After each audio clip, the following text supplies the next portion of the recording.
Welcome back for part 2 of our conversation with Lezlee. In the first part, we dove into some of the more painful family dynamics and the discovery of long-held secrets. And in the second half, we're going even deeper. Lezlee opens up about the emotional complexity of reconciling with family lies and the healing that's come through her search for the truth.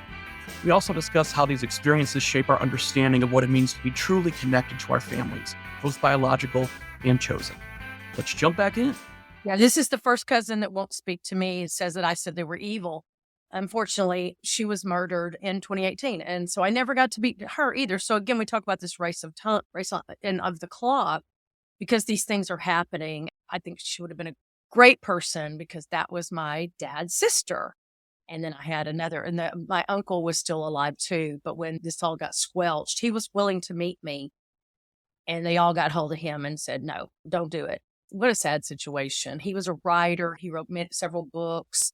People that squelch this stuff they're so damaging. They just don't even get it. Well, one thing that we haven't talked about, and I imagine it had to be in his mind, was that the man who was your birth father, obviously knew. I do not believe that he ever knew. And I could be wrong. I always say is that my Pollyanna attitude? My letter to my father in heaven is one of my chapters. And I write to him what I would hope that he would say to me. What I would have wanted to say to him. And then there's another chapter, my letter from my dad to me from heaven. I wish my daughters were acting differently. And I wish that I had known you. But I really am not sure that I don't know that he ever really knew me. I think Mother convinced him that I wasn't his if he ever even knew about me. And my birth certificate father was around. I don't even know if it got that extensive. I think my mother told the story and lied and they met in downtown Dallas. He was a stockbroker and my mother worked at the bank that was in the high rise that he worked in. And that's how they met that job and moved on. So he may never have seen her pregnant. So being as close to your mother as you were, do you get an inkling that the reasoning why, did she think it would be too complicated to put a third father into the situation because, you had the relationship with your birth certificate father and had a great relationship with your stepfather and adding a third? I think we mentioned narcissist, but my mother was a great mother. At the same time, she started the lie and I don't think she felt like she could ever retract it. My maternal grandparents were very religious. There was no way she was going to come out from underneath it and tell the truth. Because even when I was asking her as an adult, it was still I don't know what they're talking about. I don't know why someone would say that. That's crazy. And even then it was they didn't want to meet you. Why would somebody say that? They never asked to meet you. I've got this woman on one side telling me we always want to meet you. And I've got my mother on the other side. So it's building the lies, bound up in this wrap. They can't get out from underneath it. And I know generationally, we are talking about people that they kept the lies. And they never thought this DNA testing was going to come out. It would work for all of us to discover our past. And it blows my mind how many there are of us. Yep. Yeah, community's growing every day. And I can never really understand how a narcissist's mind works, but I guess it never even crossed her mind putting herself in your shoes wow, wouldn't I want to know my birth family? Yes. And I think one of the most hurtful things she ever said when I started questioning was, she said, if you don't stop what you're doing, you're going to open wounds and people will bleed. I did. I looked at her and said, what do you think I'm doing? I'm bleeding here. You're looking at your child struggling. That was one of the most shocking things of all of it. I think when my mom said that to me, and it was probably one of the only there were hurtful things, but that was the true hurtful statement. Are you not seeing me? I think a lot of it was I've always been a really strong child. We moved a lot and I was the kid, got on my bike. I rode down the street. I literally knocked on doors when I was a kid, selling myself, for the lack of a better word, making friends. I moved down the street. So maybe in her mind, that toughness, I don't know, maybe she never just really saw that I was hurting from it. She just saw me being a detective and being nosy and digging in. I don't think she ever saw, I don't know that I even ever showed her truly how much I was hurting from all of it. Because I did a lot of that in privacy. I didn't want her to be hurt by telling this truth. I wanted her to be happy for me. Side is narcissistic side. It's what will everyone think of me if they find out the truth. A lot of my feelings about my birth mother are conjecture. I don't know if she'll ever even get this message, but what I want to say to her is, how would you feel if you'd been lied about your entire life? You know what I mean? Like, just be honest. And I think none of us that are mentally able to get a grasp of this, we can't understand where they're coming from and they don't understand where we're coming from. But a little bit of meeting in the middle. But I think they protect their own feelings. They're protecting their own hurt, where we're just now discovering what to do with that hurt to get past it. My big thing is always trying to help people from that side is to understand. Someone said to my husband one day, she's dealing with all this. She must not be over it because she's writing a book. So that's an innocent statement. But first of all, where do you think I'm ever going to get over this? We don't get over this. This is, or why do you want to know? And that's about the dumbest question you could possibly ask me. Wouldn't you want to know if this were you? It's crazy. I don't want to find out what my background is because I might find out something you found out. Okay, well, stick your head in the sand for as long as you can. And I really do love that when people say things like that to me. I go, well, I know who my daddy is. I said, well, do you know who your mother is? And it's quiet. Do you truly know your mother's your mother? I look just like my mother. So that's why I never question. My brother looks just like my birth certificate father. The genetics are there. But so why would we question? I have friends that are adopted. I have friends that in all walks of life, they'll ask me all the questions. And of course, they think sometimes they're going to hurt my feelings. I'm like, you can't hurt my feelings about this. I've put a book out on the market about it. I'm transparent. I will answer any question you throw at me. There's no way to hurt me further than I've already been hurt. But also, that brings me joy when somebody asks me those questions because it means to me you're curious and you might not want to know all the answers, but how can I guide you? Or how can I be a shoulder for you to lean on? I don't have all the answers, but I can certainly hold your hand walking down the path needed, which y'all are doing, right? We started this not realizing this was the direction we'd go, but I have found so much peace in speaking with people like you and hearing other people's stories.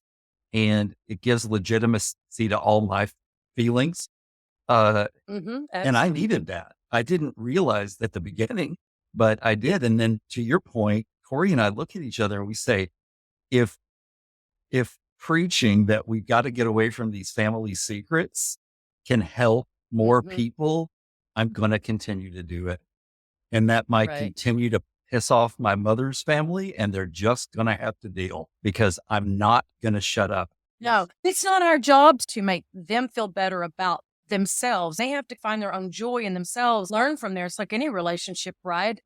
We can't fix it for them. We can only fix it for us to try to understand the situation and the dynamics of all of this. And I'm like you, sharing my story has been therapeutic for me. I can't stop sharing the story because my goal is never to hurt someone's feelings. I know yours is not either, to help people.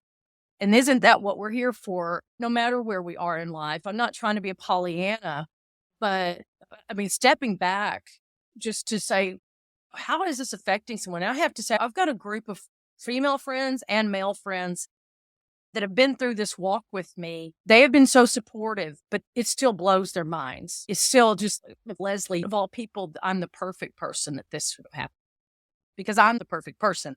I'm a person that believes in telling the truth. I am that perfect person for this to have happened to in our group of friends because I know that, like we were talking about, I'm tough-skinned for the most part. Believe me, I've cried my tears. I understand that it's going to continue to hurt throughout my entire life. This doesn't go away. And there are times where it just hits you flat in the face. Those moments happen, and they're going to continue to happen. And that's one of the things I always try to help people. Don't think that you're just going to get past this. Right. Yeah. Acceptance and understanding is part of the package. There's a lot worse things that can happen to us. Absolutely. For sure. I mean, I think about, I had a great life before I found my biological family, but at the same time, I didn't know what I was missing. Like Corey said, just exactly a week ago, we were around so much of our family, and it just warmed my heart. It's sometimes that can step back, like when there's a big group of people in the yard, and I can't believe I finally got this, Exactly. Yes, exactly.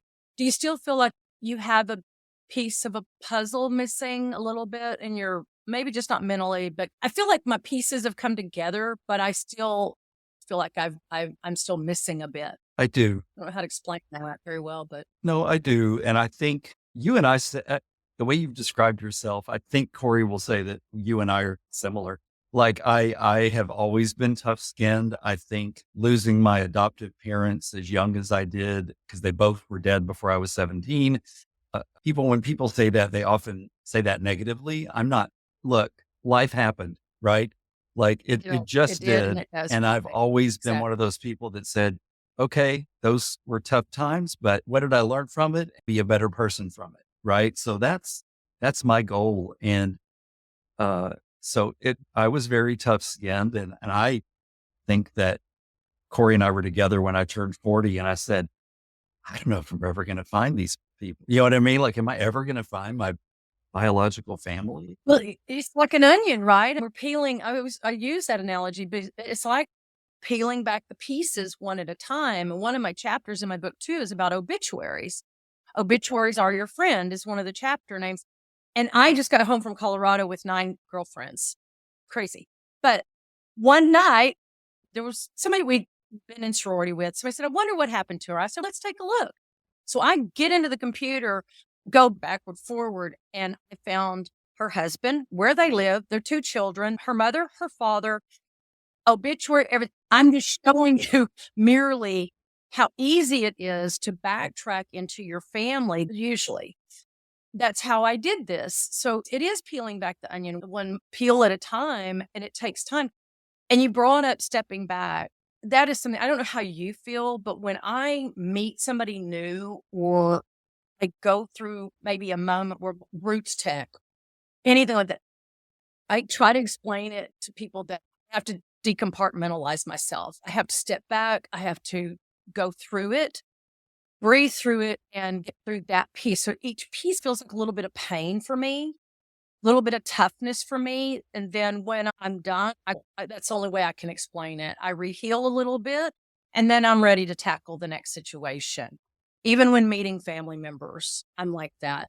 Whether they're negative or positive, you're putting yourself out there. And even when you're thick skinned, it is a lot to absorb. And that's okay too, because we have to give ourselves grace. We're not superhuman here. Right. We're to absorb it all. And there's an absorption every day from it. So But just, doing these interviews and meeting people at the events, I just love it. And everybody that we've talked to on this podcast, they feel like a new friend, to us. And that's been one of the highlights of this for me. thank God there are people like you there to help and to hold the hand. Husbands, wives that throw up their hand. When are you going to get over this? When are you going to stop talking about this? Shame on them. I have to say this because there's nothing easy about our discovery. I'm not saying it doesn't get easier, but that first, I don't know how you found out, but my brother encouraged me to take 23andMe. We already had questions from Ancestry.com many years before that. My brother called me. He said, would you mind taking 23andMe? I'm like, of course not. I don't mind. When I opened that, I got the ding and my results were back, and I opened up that tree, and my brother and I are right there as half siblings. And I called him. I said, you knew this, didn't you? He said, I did, but I wanted you to have the peace of mind and for you to have complete knowledge that you have been correct and you have been right through all of this. In addition to that, I have a husband that has been absolutely amazing as far as holding my hand and walking through this. And it hurts him too, because it hurts him to see me hurt. Yeah. And cry over it. And he'll cry. Yep. We're crying together. But he's helped me heal and to know that I'm still the same. I'm still the same good person. We will never be the same, but it doesn't mean we're not better as a human being by going through this. It's how we deal with it. And you said, pull your big panty, put girl or boy britches up, and we have to work through it. You can grow and really become a better person through all of it. It's your choice. It's like anything, right? When I have a friend right now that everything is all about her. Hey, we've all lost family. She doesn't even ask me where I've gone with it. It's all about her. I don't need those people in my life. I kind of decide I dissect myself these days. And maybe as we get older, we feel like we can make that decision a little easier. For sure. But anyway, I was saying, thank you for being that hand holder. Thank you for going through this with Kendall, because without people like you, it makes it a lot tougher for those of us that are NPEs. And I am always astonished at the stories I hear from people that the spouse or the partner isn't even helping at all. They're just, get over it. Just tough love. It doesn't work. Yeah, because this is much more than this is life altering. This is, It is a grieving process. And if people ever understand what a grieving process truly is, you don't go through each of those stages. You get hit with maybe the first stage, and you might go all the way to the end stage of acceptance or whatever it might be, and then moving back. And you drop into these different stages when you don't even know it's about to happen. Mm-hmm. And it's like losing a loved one, and that loved one is you. You're having to find yourself all over again. I try to tell people that they're going through this, that you are grieving because you've lost a part of your life. Doesn't mean you got to stay in it and drown in it. One of the most positive things that has all come out of there's so many positives. I looked at myself in the mirror one day and said, you're trying to find all these people that have rejected you and those that have accepted you. How about the people that are your cousins that you haven't seen in years? That was an aha moment for me, because I really looked at myself and said, you're chasing one thing, but you've also got all these people that truly love you that you're not even doing something about. I started connecting with them. Be connected. Unfortunately, one of my cousins just passed away this last month. I never got to see her again. But these are people that I grew up at Thanksgiving all of my life. And I looked up and thought, wow, you're not even doing something with what you've got. I know that seems weird, but I did. So I continue my search for my biological father, that side. And then I've really reached out, and I've got cousins. They're so amazing. And now I'm going to stay with them and visit with them and reconnecting. So there's two sides of that story, and it's brought me closer to them, because now, because I'm transparent about the story, I tell the story to them, and they're like, wow. Okay, we're proud of you for doing this, but we're shocked. Yeah. We had to know. They all said they had no idea. No. Yeah. Wow. You got to turn it into something good. I'm honored that you let me be on here to talk with you. The honor is ours. Absolutely. It is. Well, Family Twist listeners, that's it for this episode. But what a powerful connection, right? Lezlee's story reminds us that healing doesn't happen overnight, and sometimes the journey is just as valuable as the destination. We're so grateful for her openness and courage in sharing this with us, and we hope it resonated with you as much as it did with us.